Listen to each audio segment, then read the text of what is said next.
नमस्कार दर्शकों, बात आज की चैनल के कार्यक्रम खबरदार खबरों में आपका स्वागत है। मैं हूं निपुण भार्गव और पेश है आज की खबरदार खबरें।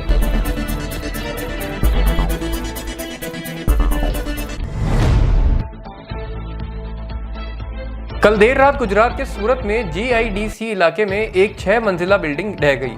जानकारी के अनुसार बिल्डिंग के मलबे में कई लोगों के फंसे होने की आशंका है, जबकि हादसे में 7 की मौत हो गई और 15 से अधिक लोग घायल हुए हैं। NDRF और SDRF की मदद से तलाशी और बचाव अभियान अभी भी जारी है। इजरायली सुरक्षा बलों ने कल मध्य गाजा में विस्थापित फिलिस्तीनी परिवारों को पनाह देने वाले एक स्कूल को निशाना बनाया। इस हमले में कम से कम 16 लोग मारे गए, जबकि 50 से ज्यादा लोग घायल हो गए। यह जानकारी गाजा के स्वास्थ्य मंत्रालय ने दी, जबकि इजरायल का कहना है कि हमले में मारे गए सभी आतंकवादी थे। इस हमले के बाद गाजा के स्वास्थ्य मंत्री ने कहा कि अब कोई भी जगह सुरक्षित नहीं है और इजरायल अब सभी मानवाधिकारों और युद्ध के अंतर्राष्ट्रीय नियमों को ताक में रखकर हमले कर रहा है। जम्मू कश्मीर के कुलगांव में आतंकवादियों पर लगाम कसने के लिए सुरक्षा बलों ने एक बड़ा ऑपरेशन चलाया, जिसमें कल 2 आतंकी को मार गिराया और आज सुबह 6 आतंकी और मारे गए।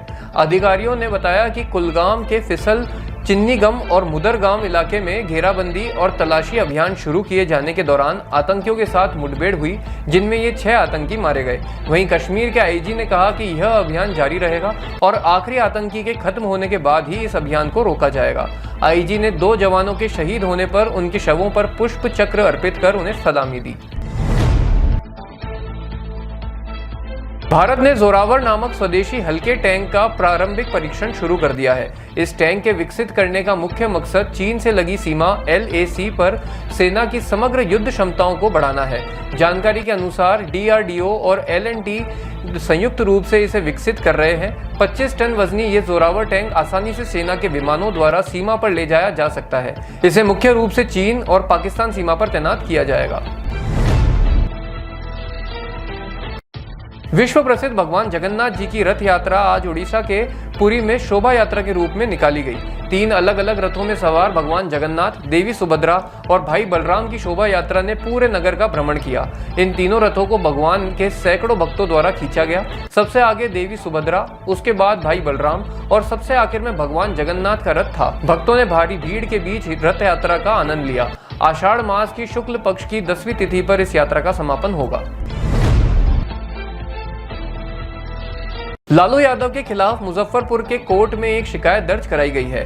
अदालत में दर्ज कराए गए परिवाद में लालू यादव पर 30 साल पहले पटना के गांधी मैदान में भड़काऊ भाषण देने का आरोप है, जिसके कारण शिकायतकर्ता के पिता की गोली मारकर हत्या कर दी गई थी। परिवाद मुजफ्फरपुर के राजीव रंजन ने दाखिल किया है। कोर्ट ने परिवाद को सुनवाई पर रखकर उसके लिए 19 जुलाई की तारीख तय की है। अमेरिका के राष्ट्रपति चुनाव में 4 महीने का समय ही रह गया है, लेकिन डेमोक्रेटिक पार्टी अपने उम्मीदवार को लेकर अभी तक दुविधा में नजर आ रही है। पार्टी में बाइडेन के खिलाफ उठे स्वर रुकने का नाम नहीं ले रहे। डेमोक्रेटिक पार्टी के कई प्रमुख दानदाताओं ने धमकी दी है कि अगर बाइडेन राष्ट्रपति की रेस से बाहर नहीं होते हैं तो वे फंडिंग रोक देंगे। उन्होंने कहा कि बाइडेन प्रभावी ढंग से चुनाव प्रचार करने में सक्षम नहीं दिख रहे। वहीं कमला हैरिस के नाम की चर्चा की जा रही है कि वो बाइडेन की जगह उम्मीदवार हो सकती है। लोकसभा में भाजपा के खराब प्रदर्शन को लेकर और आगे होने वाले विधानसभा के उपचुनावों के लिए भाजपा के राष्ट्रीय मंत्री BL संतोष ने एक बैठक की, जिसमें CM योगी, डिप्टी CM मौर्य और ब्रजेश पाठक भी मौजूद रहे। बैठक में निर्णय लिया गया कि पार्टी के जो विधायक अपने अपने क्षेत्र में लोकसभा चुनावों में अपने उम्मीदवारों को वोट दिलाने में नाकाम रहे, उनका टिकट काटा जाए। वहीं वाराणसी में हुए विश्वासघात का भी मुद्दा उठाया गया। बैठक में कार्यकर्ताओं ने बताया कि 400 पार का नारा उल्टा पड़ गया और पार्टी के वरिष्ठ नेताओं को इससे अवगत कराया गया। तेजस्वी यादव पिछले कुछ दिनों से लगातार मुख्यमंत्री नीतीश के साथ साथ बीजेपी नेताओं को भी निशाने पर ले रहे हैं। वह डबल इंजन की सरकार के बहाने मोदी सरकार को घेरते रहते हैं। अब उन्होंने बिहार में बढ़ते अपराध को लेकर एक वीडियो शेयर किया है। वीडियो में उन्होंने विगत 3-4 दिनों में NDA के महामंगल राज में घटित अपराधों का दुखद विवरण किया और कहा कि इस महामंगल राज में घटनाओं का जिक्र करना भी अपराध की श्रेणी में आता है। राहुल गांधी के लोकसभा में दिए गए हिंसक हिंदुत्व वाले बयान पर बीजेपी सांसद सुधांशु त्रिवेदी ने कहा कि उनका बयान हिंदुत्व के प्रति सुविचारित और एक खतरनाक प्रयोग है। सुधांशु ने बताया कि राहुल से पहले इंडी गठबंधन की चेन्नई में एक कॉन्फ्रेंस हुई थी जिसका शीर्षक था रेडिकेशन ऑफ सनातन धर्म, जिसका मतलब होता है हिंदू धर्म का समूल नाश। और उसके बाद राहुल का ये बयान पूरे इंडी गठबंधन के भविष्य के हिंदुओं के प्रति उनके खतरनाक मंसूबों को दिखाता है। कांग्रेस का दोहरा चरित्र पूरी दुनिया देख रही है। खबरदार खबरों में आज के लिए इतना ही। कल फिर होगी आपसे मुलाकात, तब तक के लिए आज्ञा दीजिए। नमस्कार।